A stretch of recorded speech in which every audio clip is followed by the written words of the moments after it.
On behalf of Haunted Texas, welcome to Austin Ghost Tours, the New Year's Eve edition, the warehouse route. And before we get underway, who here has taken a tour like this before, perhaps in another city? Already heard Savannah? Yes, where else? Savannah! Where's Savannah? Edinburgh. Many more dead people in Edinburgh. I won't lie to you. We have no intention on trying to catch up with them or anything. But much like those tours, this tour also combines history as well as mystery. But unlike some Halloween things you might have done, the haunted hayride, the haunted double wide, I don't know what you've been on experience, no one is going to leap out at you with an axe or a chainsaw and chase us around. Sorry if that's the sort of thing you were looking forward to. On the other hand, this is Austin. We do like to keep it weird, so should anyone leap out at us with an axe or a chainsaw, simply follow my lead. Run. They are not part of the tour. Alright, so let's see. Feel free to ask questions along the way, pertinent questions. Ask any one of us how we might have injured ourselves. That could make for some interesting conversation as we walk. Questions such as what are the three most common forms of a haunting? We'll go over that. When's your next investigation? We'll do that too. What are the paranormal repercussions of, let's just say, not tipping your ghost tour guide? I'd like to tell you about those too. And should you have a paranormal experience while on this evening's tour, and it has been known to happen week after week, I will show you the evidence. I will play you some extraordinary things. Please don't keep them to yourself. Very often that's how we add to our repertoire of stories. One of the things, hard and fast rules that I will make about tonight though, I want everyone to stay safe, so I'll keep an eye on everyone to make sure that everybody is crossing through the crosswalks at the same time. Please don't try to cross against any traffic lights. Rest assured, those of us who have crossed over, we will wait for you on the other side. The light. And another hard and fast rule I must insist upon is please no texting while on the tour. First of all, it makes absolutely no sense to me why you would pay all this money and then text during a walking tour. Our sidewalks are not that even here in Austin, so it is quite dangerous to do so. And it also takes you out of the moment of the experience. Very often the way that we experience things collectively is because everyone's imaginations are engaged in the stories of the people, the places that I'm going to be telling you about. So please, no texting for an hour and a half. All right? So the reason that we are situated right here in front of this little red house is because it is the first stop of some extraordinary stories that happened to us in 2011. I should preface by telling you the three most common forms of a haunting because they are experiencing all three in that little place right there. First most common form of a haunting is the movement of objects. I followed the proprietors and a co-worker of hers into this establishment when I collected some very interesting audio evidence that I wanted to play for them. And as we entered into the building, they were opening up for that afternoon, and as we entered inside, one of the co-workers said to the proprietor, "What is it today?" And she went to the center of the house and snapped on the light, and she said, "Books on the floor." And sure enough, some books that were neatly stacked on a counter about 5 feet away were in the center of the floor. Very often they would lose their internet connection in there. They would go to the little closet to find that all of the plugs in the router had been pulled out. And there were only 2 people in the building at the time. They never left one another alone in that building. It was sort of, not that this street light back there just turned off by its own.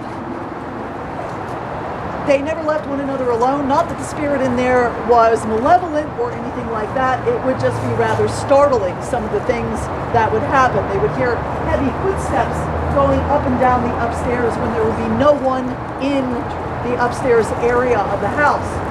The second most common form of a haunting is the smell of tobacco, floral, or decay, where there seems to be no reason for it. Just as you enter into the front door, there is a green antique sofa there, and on several occasions, the custom clothiers there would tell us that they would be sitting there with a client, and suddenly it would smell like someone just lit up a Marlboro right beside them and was blowing smoke in their faces. It would just as quickly go away and be quite inexplicable. So the scent of tobacco, floral, or decay is the second most common form of a haunting. The third most common form of a haunting is what I like to call dimensional shift, because, darn it, I had to call it something. It's when the hair on the back of your neck stands up or on your arms.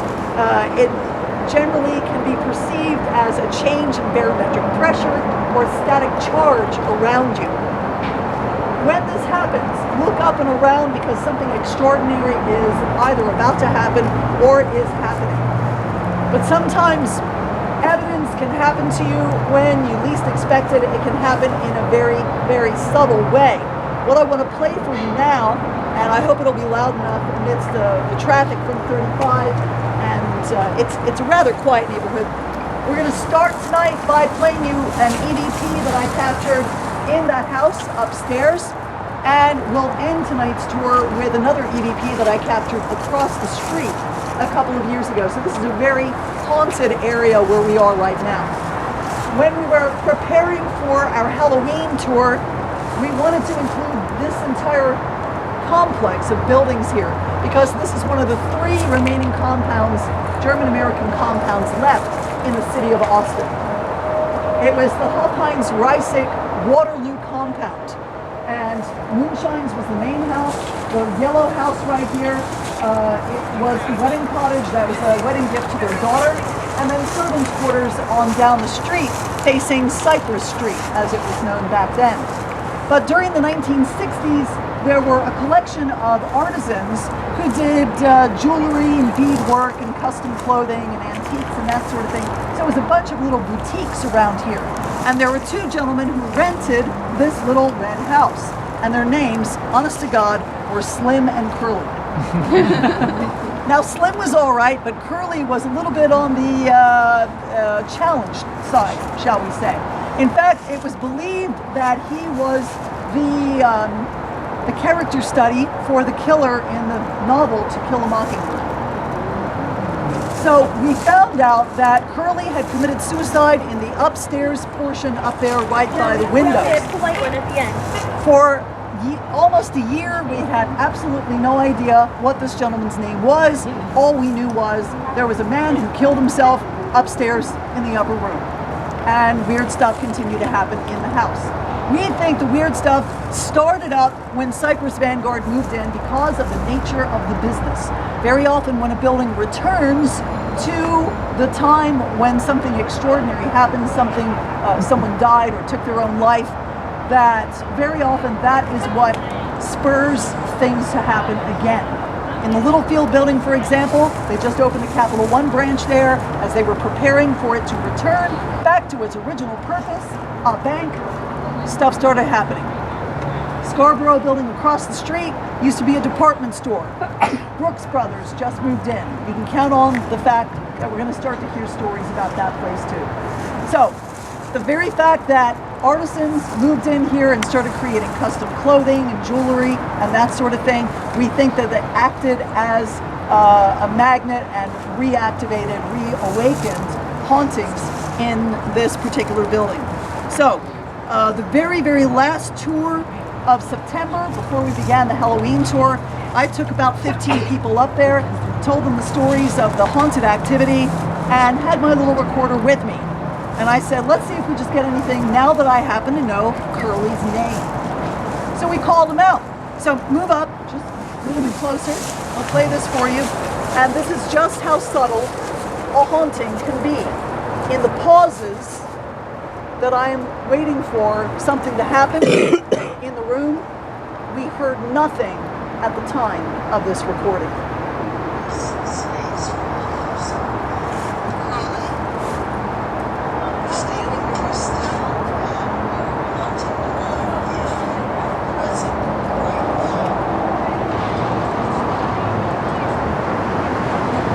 There are 3 little static bursts. And it happens again.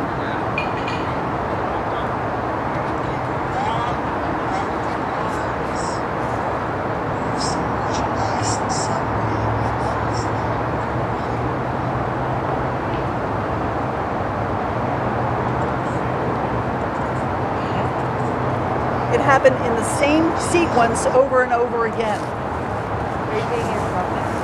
No, they're going out of business and they're closed already for the day. But if you have the opportunity, they are having a moving sale. I recommend you come back sometime, wander through the place, do a little bit of shopping, and experience some things for yourself. But just those 3 static bursts during those pauses, we did not hear anything in the room at the time that the recording was being made. But when I went home that night and played this in my carport, I was astonished to hear da-da-da-da, da-da-da-da, da-da-da-da in those pauses each time that I paused there and waited for something to happen in the room. And what we did end up hearing was a very, very quiet knock over by one of the windows with the same basic rhythm, but it didn't have the static burst that we got on this recorder. So we have a lot of territory to cover, and as I say, I'll play another EVP for you with a larger speaker, a cassette. Ooh, won't that be worth the wait? Yes. But we need to make our way up and around Red River. That's why they're moving.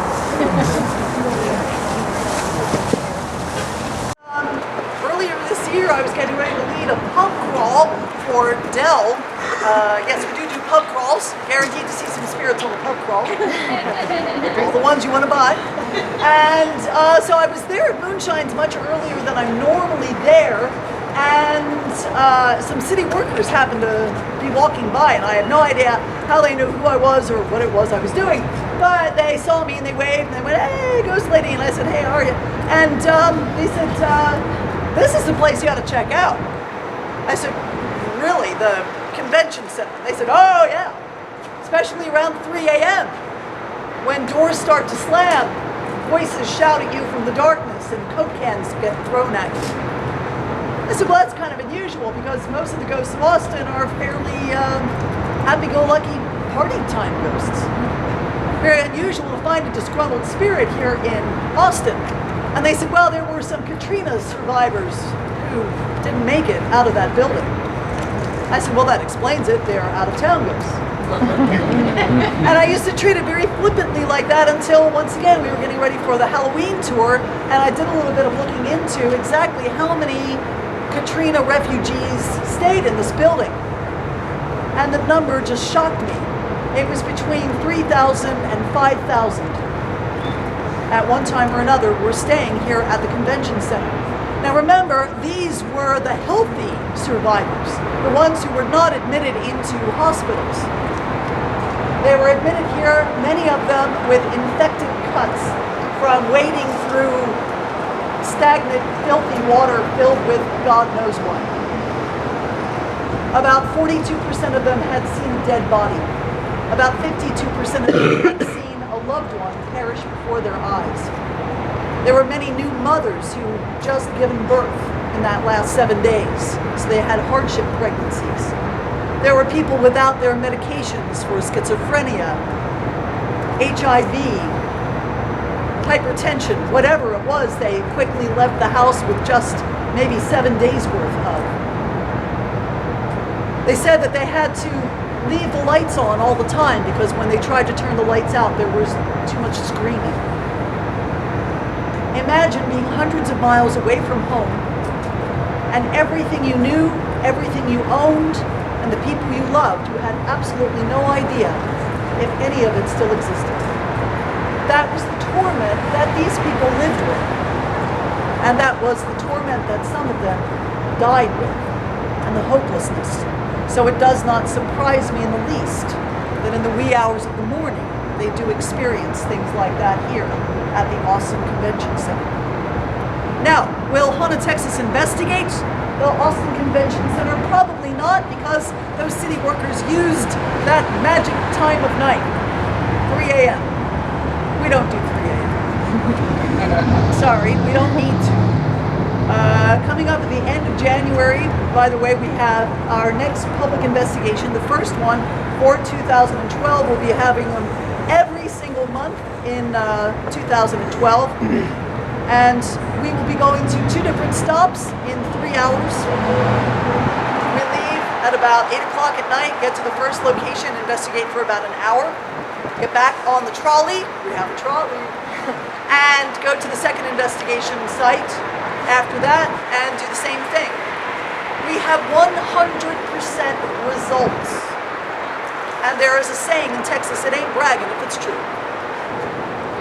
The reason is that we enter into the space already knowing what has happened there, the history, and we address that history. So we settle in, people already know the history, we tell them on the way. See, you never know where you're going to be investigating until you get on the trolley. And we will tell you the history on the way there.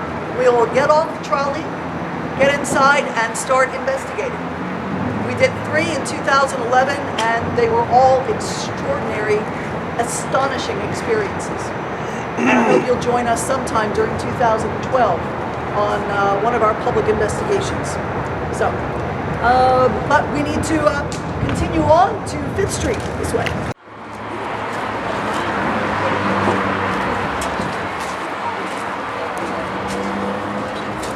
It is said that life in early Texas was heaven for men and dogs, and hell for women and horses. And a woman that I'm sure would agree with that is Susanna Dickinson, who was the only Anglo-female survivor of the Battle of the Alamo. And because she was a survivor of the war for Texas independence, she was due land. But because she was a woman, she could not collect on that promise because she was a woman. In fact, I read recently an impassioned speech made by Sam Houston's son, Temple Lee Houston, who was himself a senator for Texas. And he stood in the Texas legislature and called upon famous names we know so well. He said, by the blood of James Bowie and David Crockett, give this woman her land. And everyone stood up and applauded him. Then they sat back down and voted him down. Because what the hell would a woman need with land? So the only thing left for Susanna to do was to marry. And sometimes she didn't make all the best choices. In fact, her full name was Susanna Wilkerson Dickinson Williams Herring Bellows Haney.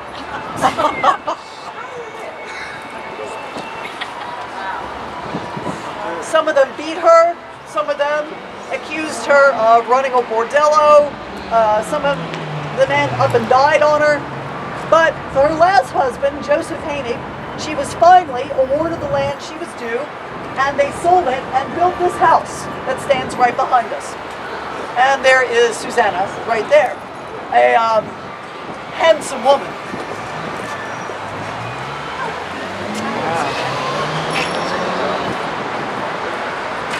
Now, this house originally was not here. It stood a block down the street where the Hilton stands today. And it used to be a very popular barbecue joint called The Pit. And Janine, whom you met tonight, who checked the tour in, she was dining there, and she ran her hands along the wall and recognized it to be an old building because of the thickness of the walls. So she went out to the staff and she said, this is a really old building. What did it used to be? And they were like, I don't know, The Pit. So she spent the next day at the Austin History Center doing some research and found out it was Susanna Dickinson's house with Joseph Haney. So when they got ready to build the Hilton, The Pit gave up the land and readily accepted that their building was going to be torn down. And it was Janine who stood up and said, no, no, no, you shall not tear down that building. It's a historic building. So the Hilton said, okay, we won't tear it down. Tell you what we're going to do. We will partially dismantle it. We'll put it back together again. It'll end up in the lobby of the hotel, and we'll turn it into a taco bar. Oh, no. Fortunately, by then, other people stood up and said, no, you won't do that either. The Hilton very nicely ponied up half the cash and helped to move the building over here to Brush Square, where they had turned it into a very fine museum. Now, it is said by some people on our tour, and I can't say yay or nay to this because I'm facing this way, but they say that when we start to talk about Susanna and her life and hardships, that people will see the curtains move inside the house, as though there is still someone in there checking up on the truthfulness of our stories. Now, over where the house used to be, it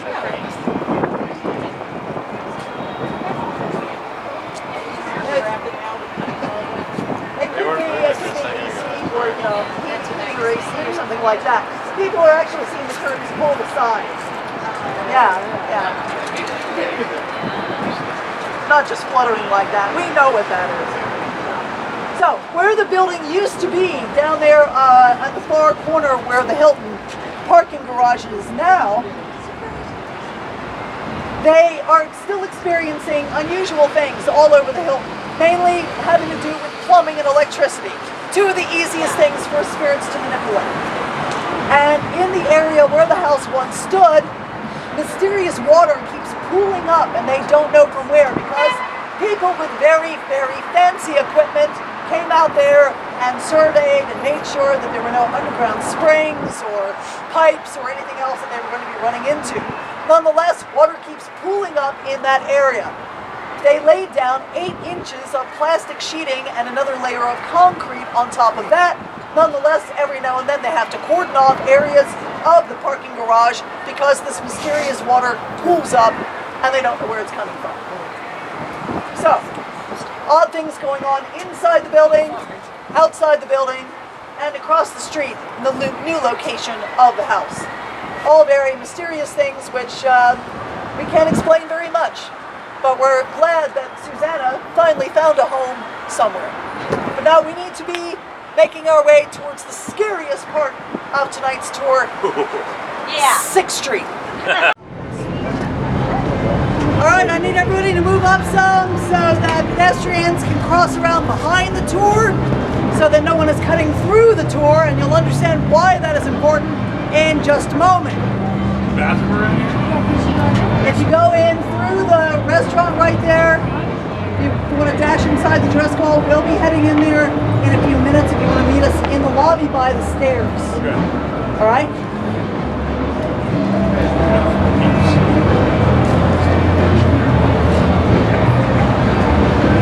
What's Casey's situation like? Okay, alright. So, about 2 years ago, Elizabeth, our normal Saturday night tour, a regular Saturday night tour guide, was standing where I'm standing now, telling a story that is normally part of the Saturday night tour when someone took an unusual photograph of her. You see, this is Austin's most haunted intersection, the intersection of 6th and Brazos. The reason is that under our feet right here flow artesian wells. It was these natural springs that the Colonel wished to use in the plumbing of his hotel. You see, the city bathhouse originally stood on this spot. He tore the bathhouse down and built his hotel out of some very interesting building materials. Limestone. The pillars inside are cast iron. There's lots of glass and brass, all great conductors of electricity, energy, spirit energy, making this hotel Spook Central. Now, when we got the photograph of Elizabeth the day following the tour, we noticed that something odd had showed up in it. This is Elizabeth wearing the red and white striped dress. We don't know who that is, but someone obviously cut through, that one right there. Someone obviously cut through Elizabeth's tour, and I wish I could hold it up higher, but my broken wrist kind of.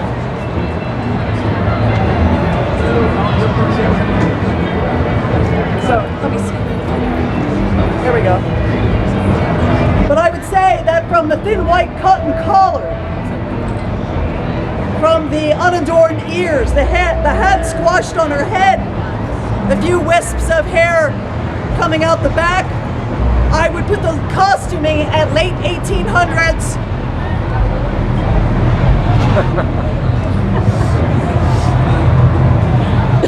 I'm so impressed. Excuse me. I would put the costuming at late 1800s, early 1900s, working class. Someone who for a nanosecond cut through Elizabeth's tour, unseen by anyone on the tour at the time. Now I sent this to a TAPS group in Florida and also to the North Texas Paranormal Society. And I didn't tell them very much. I simply said, what do you see in this photograph of Elizabeth wearing the red and white striped dress?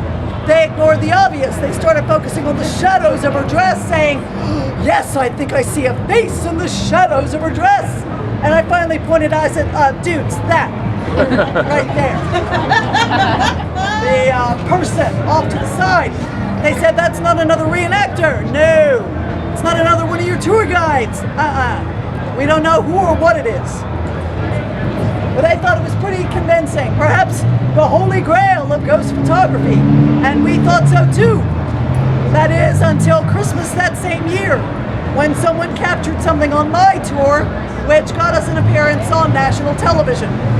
But for that story, we need to venture inside the lobby of the Driscoll Hotel. Any objections? No. I thought not. Come this way.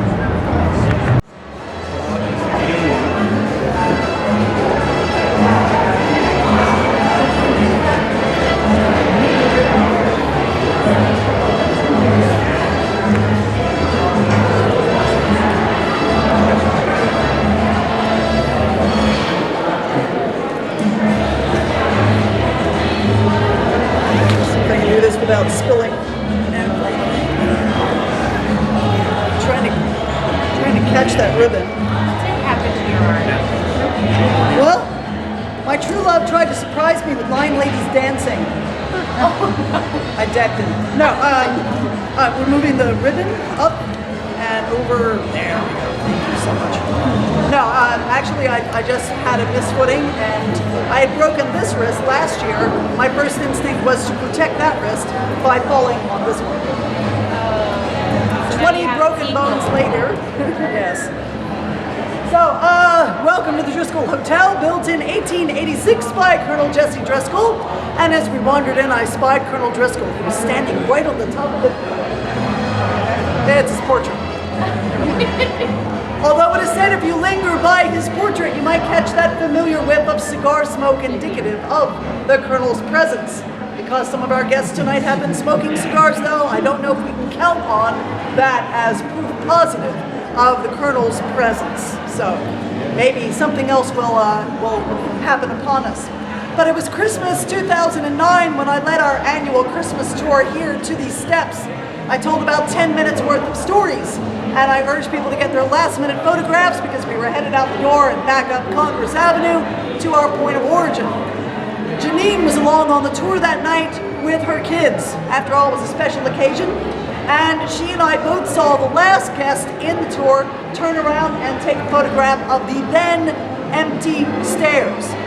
Actually, they weren't quite empty. There was a woman standing off to the side wearing a pink quilted vest. I remember her because I remember thinking, doesn't he want to wait until she is out of the way so he has a clear shot of the empty stairs? However, when we received the photograph the next day, someone else had appeared on the stairs. This gentleman in the center of the photograph. He was not there. I'm going to pass this around. It is laminated. So here's a close-up of the gentleman that we like to call Peacoat Man. And as you can see, he ain't all there. His left arm is going through the railing, and you can see the pattern of the carpet through the bottom of his coat and his sleeves. Now, before you can say Photoshop, let me assure you he was on the memory card of the camera. Also, several digital photography experts assured us it would be extremely difficult to take an out-of-focus photo of a person out of focus in the center of the photo, while a person on the same photo in the peripheral was perfectly in focus. Add to that the testimony of Janine, myself, her kids, the man who took the photo, his wife. There was no one on the stairs. So this was the photograph that captured the attention of producers of a brand new show on the Biography Channel called My Ghost Story. In fact, we were featured on the premiere episode of that series. Everybody see this?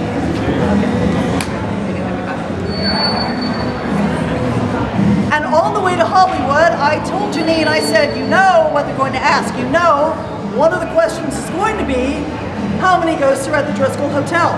So we started thinking of all the stories that we knew, all the ghosts that we could connect them to. Oh, that's probably Peter Lawless. That's probably the Colonel. That's probably the Senator's daughter.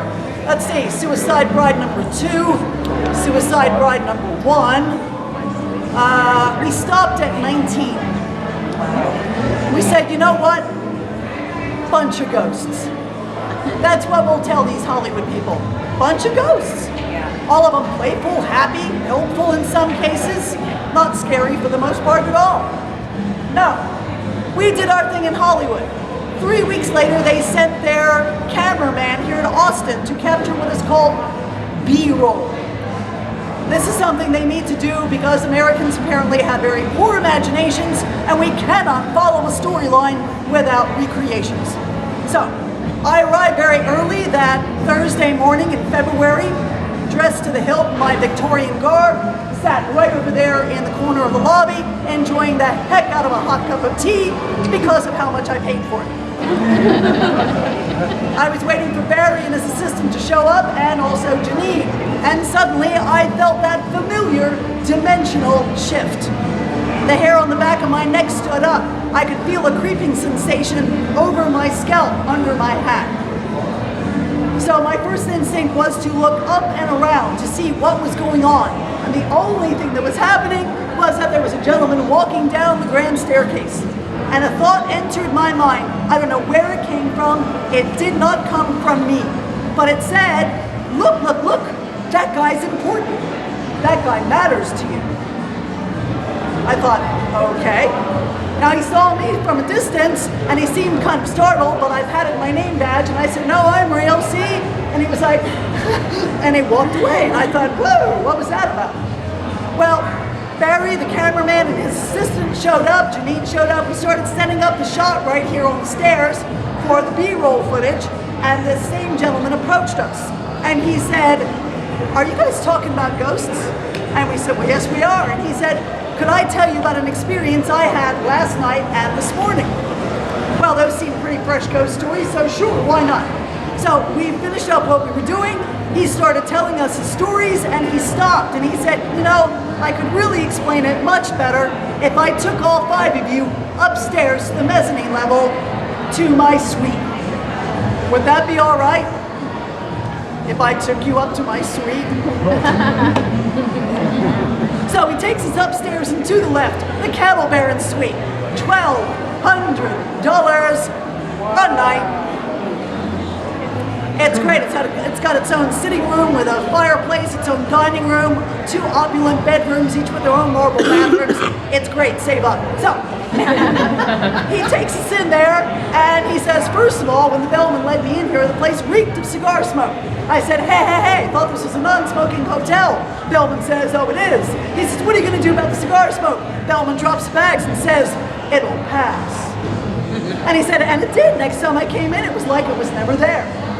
Middle of the night, our businessman gets up to use the restroom, and on his way back into bed, he's crawling across the bed, tries to get a look at the bedside clock to see what time it is, and something pulled the bed curtain to block his view of the clock. A good 4 or 5 inches, and then drops the bed curtain. Now, being the good investigator I hope I am, I immediately put one knee up on top of the bed, and I'm tugging on the bedspread to see if movement on the bed can make the bed curtain move. He stops me, he says, no, tried that. Bed curtain's there, edge of the mattress is there, it's too far away. He said, you know what it was like? It was like something read my mind and was messing with me on purpose, saying, oh, you want to see what time it is? I'm not gonna let you.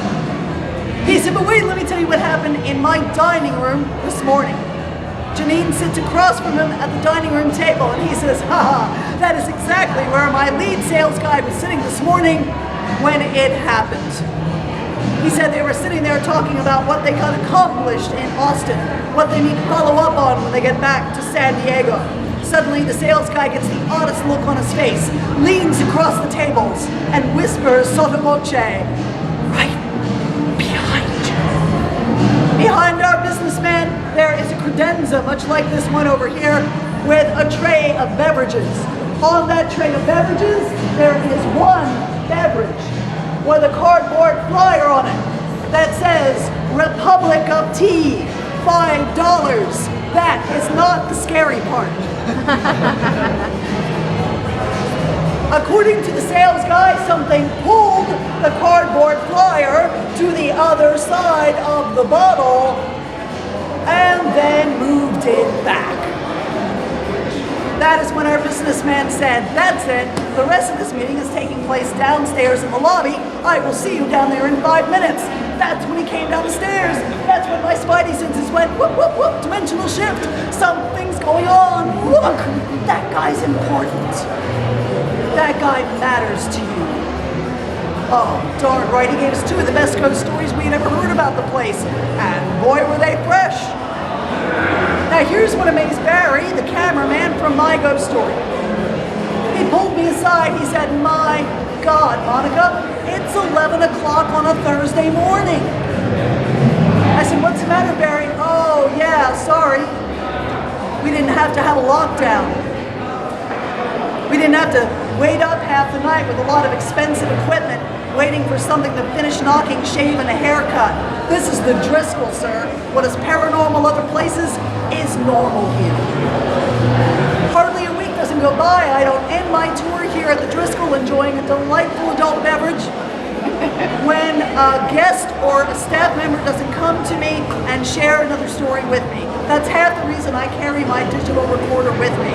I'm writing a book. I have 1 chapter left. It is about the personal experiences I've had here at the hotel, the other tour guides have had, and our guests on tour, staff members, and guests at the hotel.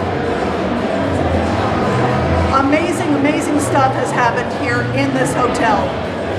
But I think one story that sums up the attitude of the ghosts here at the Driscoll concerned the most haunted room in the place. Room 429. And in that room, a young woman committed suicide. She took her own life. She seems to have come to terms with what she did, and it seems to be a portal for other activity, other appearances. But the most extraordinary things started happening. We started hearing from guests staying in room 429 that their phone would constantly ring and there'd be no one there.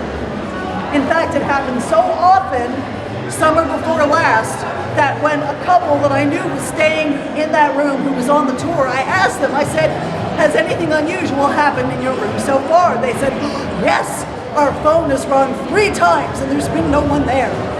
My response was, heard it, get something fresh. And I saw them the next day. Janine happened to be with me. I even introduced them. Look, it's Mr. and Mrs. 429. I said, did anything happen last night after the tour? The woman said, no, not last night, this morning. As I stepped out of my shower back into my locked bathroom, there was a message for me written in steam on the bathroom mirror.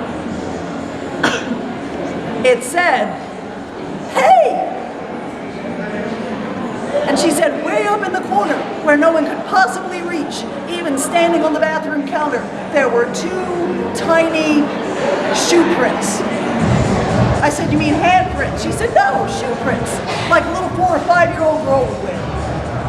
Janine was like, what does it mean? What does it mean? I said, I know exactly what it means. It's the senator's daughter saying, look, I can stand sideways on a mirror, can you?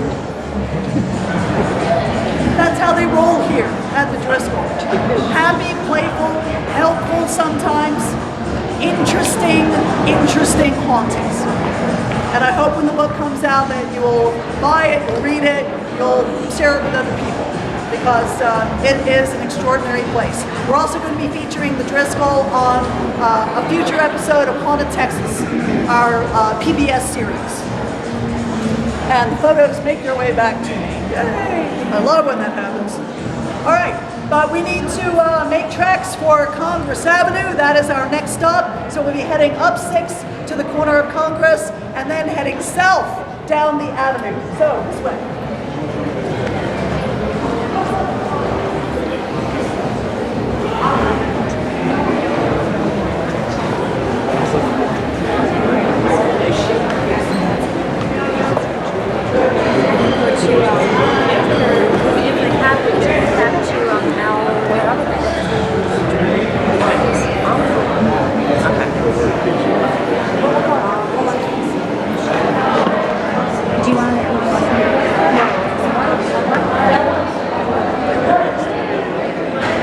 They're getting ready to cross, and everyone's clustered around me. I've got my eye on them. Okay, in a second now they're going to start. All right, the lights changed. They're on their way. This is going to be great.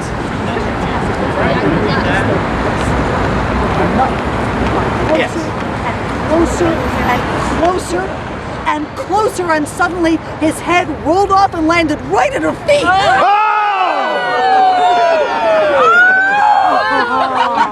Is that great or what? So that you're all facing Congress Avenue here. Alright, so we have been promenading the avenue. For many years you didn't need to say Congress Avenue. All you simply had to say was the avenue. People knew exactly what it was you were talking about. Congress Avenue was always sort of the demarcation between what was civilized and what was a little bit more tawdry. In fact, between 1874 and 1914, there were a series of gentlemen whose job it was to hang a red lantern down there by the spaghetti house. On the corner there at 3rd and Colorado, as a way of signaling, gentlemen, Guytown is open for business. They called it Guytown because it had everything a guy could want. During the daytime, that was the place where gentlemen went down to do their business. They bought hay, feed, seed, saddles, tack, whatever what they needed. Then they came back down at night after that red lantern went up. Pulled up a bale of hay, play a few rounds of Texas Hold'em, smoke a little bit on the opium pipe, drink a few shots of whiskey while they waited for their turn with a bit of lady upstairs. Then arriving home back to their uptight Victorian wives, they would release their trousers, let them fall on the bedroom floor, scattering hay and seed on the floor. This is where the term seedy establishment originated. It was from places like that served double duty, day and night. The warehouse district, or Old Guytown, is now the scene of revitalization, a lot of lofts, a lot of restaurants, and some successful, some not so much. But always interesting places to collect poltergeist stories. There were some interesting stories from about another block down at a place that burned down about 7 years ago called the Bitter End. For those of you who lived in Austin for a while, the Bitter End was a great brew pub, best calamari in town, and a tremendously popular place. But they suffered a fire, and unfortunately they tore the building down. I think the Westin Hotel is there now. But the Bitter End always gave us some very interesting stories, including how their maraschino cherries would disappear. All they had to do was look up, because 25 feet on a rafter above the bar room, there were their bottles of maraschino cherries. Now, they didn't even have a ladder tall enough to climb up and go get these bottles of cherries. They'd borrow one from a neighboring building, climb up to rescue the cherries from up there. On one occasion, the bartender was getting ready to open for the day when he saw an Austin Chronicle lying on the floor. He bent down to pick it up and noticed it was dripping wet. He looked up expecting to see a leaky pipe or an air conditioning duct. Instead, he saw a glowing, spinning orb throwing off some sort of ectoplasmic goop or mist. He called about 5 people around. They witnessed this. They stood there and saw this thing together. And here's the really amazing part. None of them had a camera phone. I ran into somebody on 6th Street. Once again, I don't know how they know me. But he stopped me and he said, "Hey, ghost tour lady." I said, "Hi." And he said, "I used to work at the bitter end." I said, "Were you there?" And he said, "With the thing with the..." Oh, that was wild. I said, "Why didn't anybody take a picture of it?" And he said, "To be honest, we were afraid that if any of us moved, it might go away." I said, "So what happened?" He said, "It went away."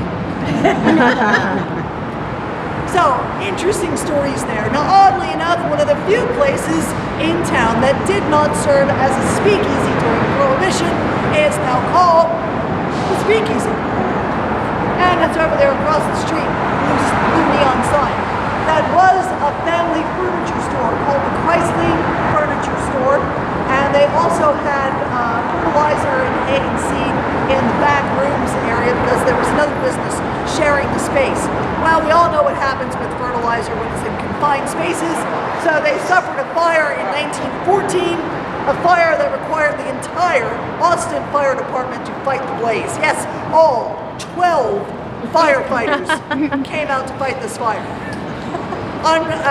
There were about 4 firefighters who raced upstairs to make sure that everybody was out, and on their way back down the 59 stairs leading from the rooftop, the stairway collapsed beneath their weight. 3 of the firefighters made it out, 1 did not. Lieutenant Jimmy Glass, his spine was crushed in that accident. And if I had any dexterity at all, I could, there we go. I could let you see his photograph. Here he is. And the building, the burning building is up above. Now it is believed that Lieutenant Jimmy Glass's ghost still haunts the speakeasy along with Mrs. Chrysler, the proprietor of the furniture store. As it turns out, I work with a gentleman at Texas State Capitol who, when he heard we were going inside the speakeasy during the October tour, he asked us, he said, "Do y'all go inside the speakeasy?" And I said, yeah, we are. I said, "Are you familiar with it?" And he said, "Oh, that place is crazy hard." I said, "You must be a regular." And he said, "No, I used to work there." And he started telling me all the stories I had learned to tell. They apparently all happened to Zach. And I never even knew it. So he was telling me that he was there by himself one day and with another bartender. The front doors were closed. Suddenly they burst open like a breeze had blown them open even though they were locked. And they heard heavy footsteps cross the floor and run up the stairs. There was no one there. I said, "What'd you do?" He said, "We both went to the bar and poured ourselves a stiff one." He said, "Then there was the night that I was helping the band wrap up after a gig, and I looked up where the elevator is that we used to use as a sort of a DJ booth, and there was a woman sitting on the ledge with her feet dangling down, dressed in sort of 1930s type of dress. And she kind of waved at me and said, 'Hello.' And my first thought was, who the hell is that? My second thought was, who the hell is that and how'd she get up there?" And she said, then suddenly she just disappeared, and they went to the bar and got themselves another drink. Now, someone on our Halloween tour took this photo. They took 3 photos up the stairway at the speakeasy, the stairway that collapsed under Jimmy Glass's weight. The first photo was fine. The second photo was interesting. The third photo was normal. This was the one in the middle. And it shows a smoky staircase. The light up there at the top is the light at the top of the staircase leading to the porch on the roof. At least you can't see this when you're taking it, but your camera picks it up. Well, yeah, they took that second photo and they were like, "Whoa." And then they took the third one and everything was back to normal again.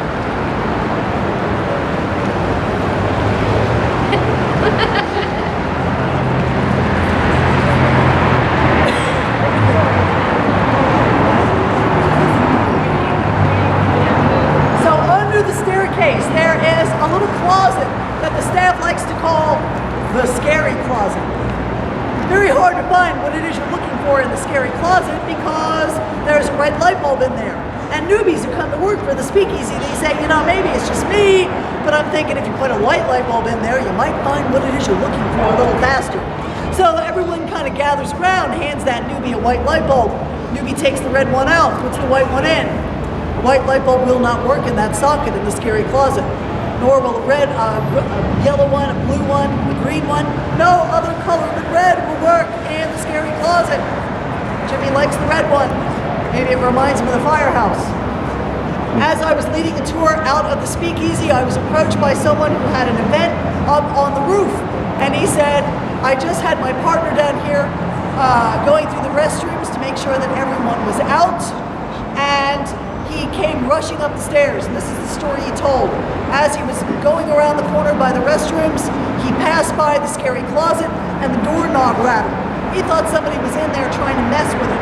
And he said, oh, very funny. He opens up the door to the scary closet, and there's no one there.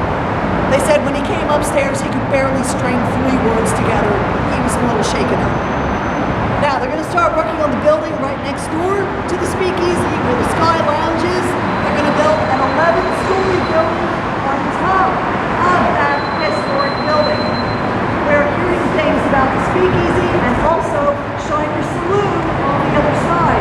I guarantee when they start working on that building, we're going to start hearing more stuff happening in all 3 buildings, absolutely. But we need to make our way around the corner to a darker chapter in Austin's history.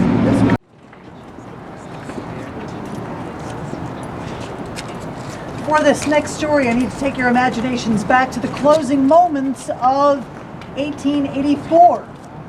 We are almost to a very auspicious anniversary. You see, it was on the dawning of December 31st, 1884, when 2 unusual things had happened. First of all, it had snowed the night before. That would have been tonight. And secondly, the Hall family awoke to find that their cook Molly had not made their breakfast. Very unusual for the usually reliable Molly. So the family dressed, left the main house, went to the accompanying servants' quarters. Think back to that mental snapshot at the beginning of our tour about how the yellow house was arranged and the little houses along 3rd Street. It would have looked something like that. They, of course, entered right into Molly's chambers because cooks, servants can't afford locks. They found Molly's cabin in disarray. Furniture was turned over, the mirror smashed, bloody handprints on the door jamb, and a trail of blood leading from the door out into the backyard. They followed that trail of blood back almost to beyond the back gate. Mr. Hall was about to investigate beyond the back gate, which had been left open, when something caught his eye between the back of the outhouse and the gate. That was where they found Molly's body, in a pool of blood against the white snow. She had been lobotomized. A metal pin somewhat larger than this hat pin hammered into the base of her skull just above the ear, cutting off the higher brain functions, things like fighting back, crying out, but still leaving her warm and alive long enough for the perpetrator to have his way with her. She was outraged, which was the Victorian term for raped. And then she was polished off with the sharper side of an axe.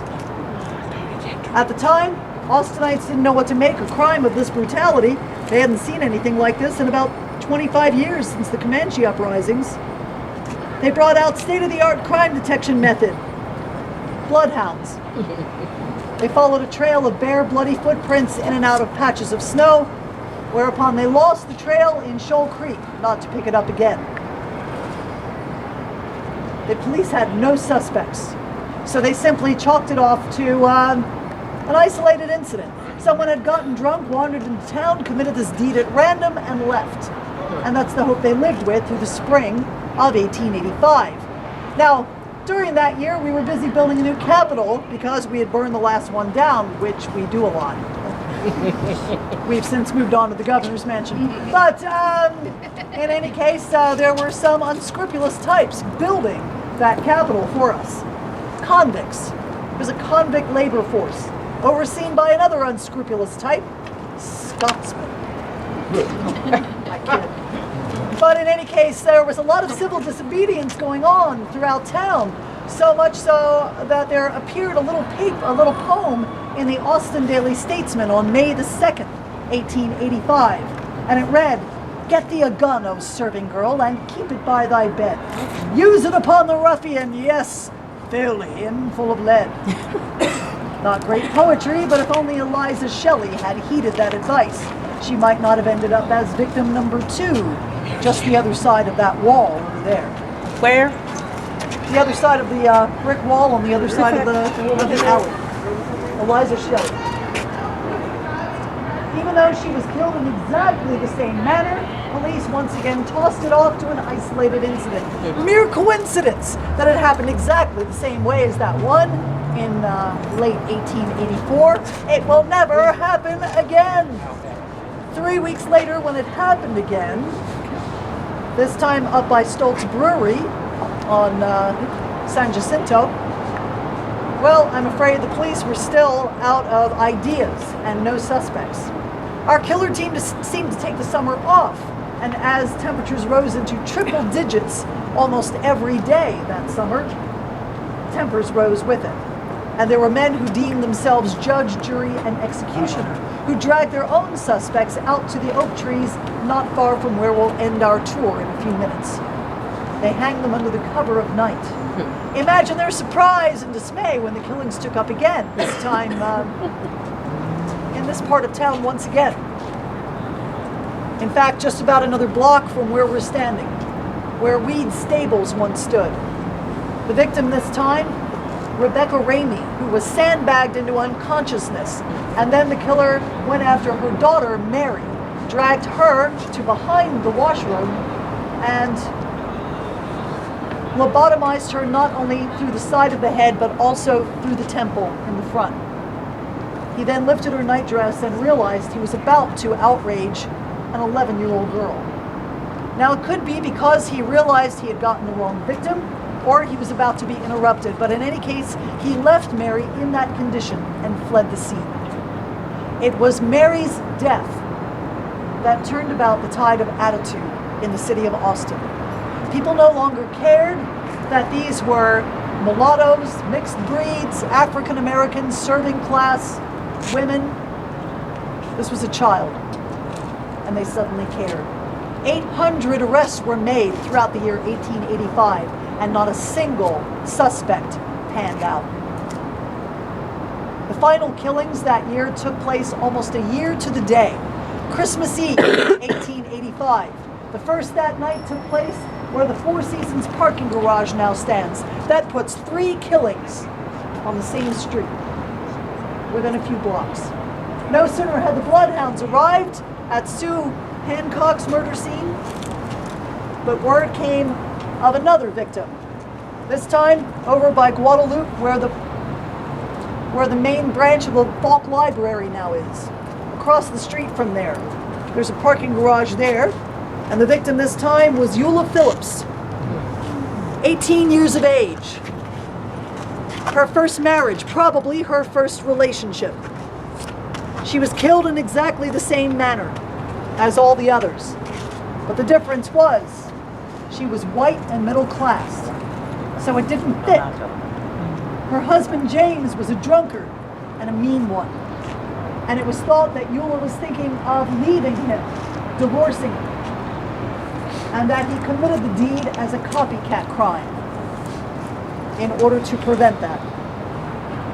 He was arrested, briefly convicted, and that conviction was overturned for lack of evidence. No one ever did any time for the spree of killings that became known as the serial killings of 1885. And Austin, Texas has the distinction of being America's first home to a serial killer. Thank you very much. Thank you. Really not something you read about in the hotel brochures. Our lovely parks, the baths, oh yes, and no. Now, in the meantime, Austinites demanded something be done to make them feel safer. And the city fathers came up with a few suggestions. We'll just run these by you, see if they strike you as sensible. First suggestion, everybody puts a large bell on their front porch. That way if someone breaks into your home and starts hacking up your relatives, you run out to the front porch and you start ringing that bell. They did try this. The first night they had 3 false alarms. So, how about this? Have armed posses of men roaming the streets, shooting at anyone who looks suspicious. I think they're still doing that in Houston.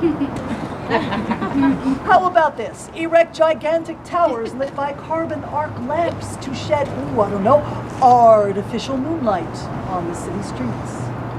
That is how the moonlight towers of Austin came to be. They preceded the city streetlight system. But it was sort of the green debate of its day. People had all sorts of wild theories. Oh my God, man, you put that much artificial light on a city street, hens will not know when to lay. Roosters will not know when to crow. Women's cycles will. But eventually the towers were put up, 31 of them.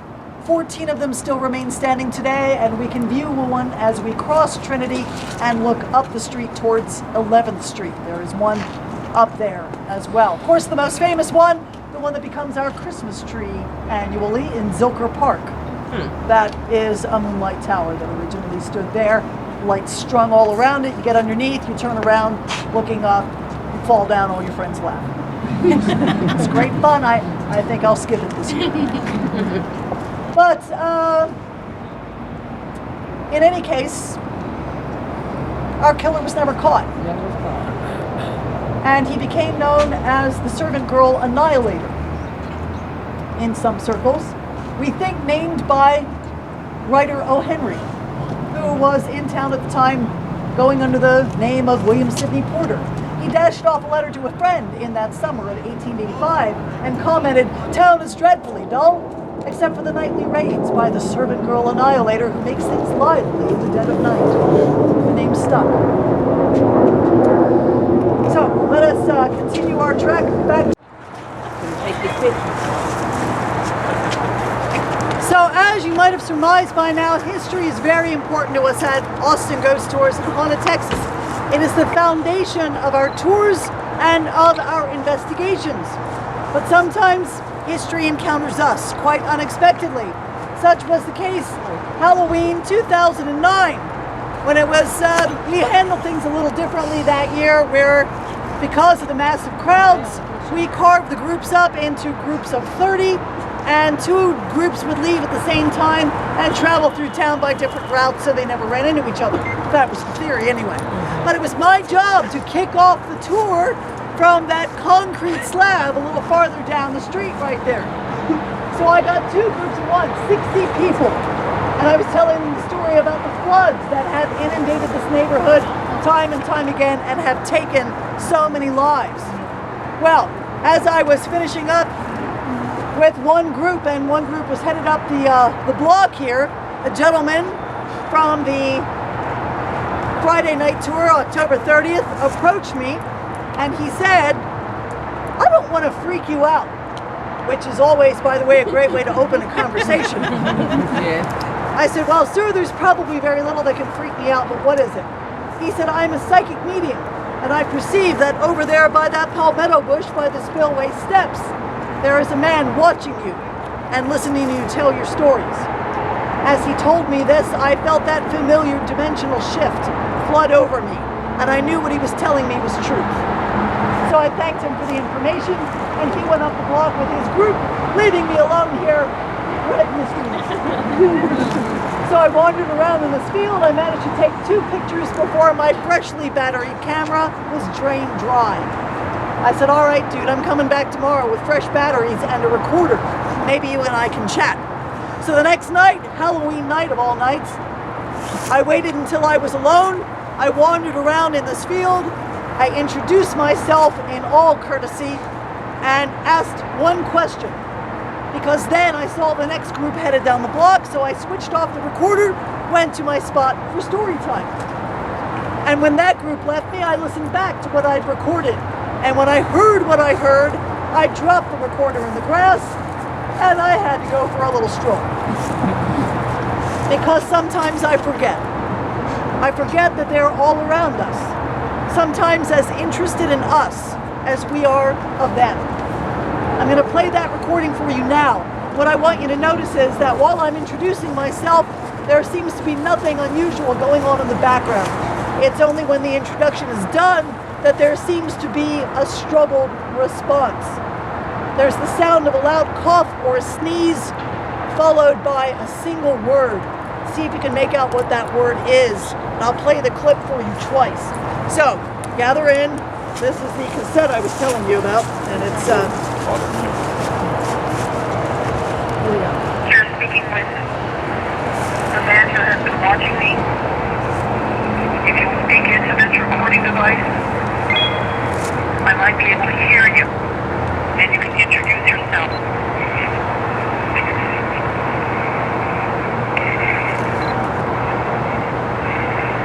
What is your name?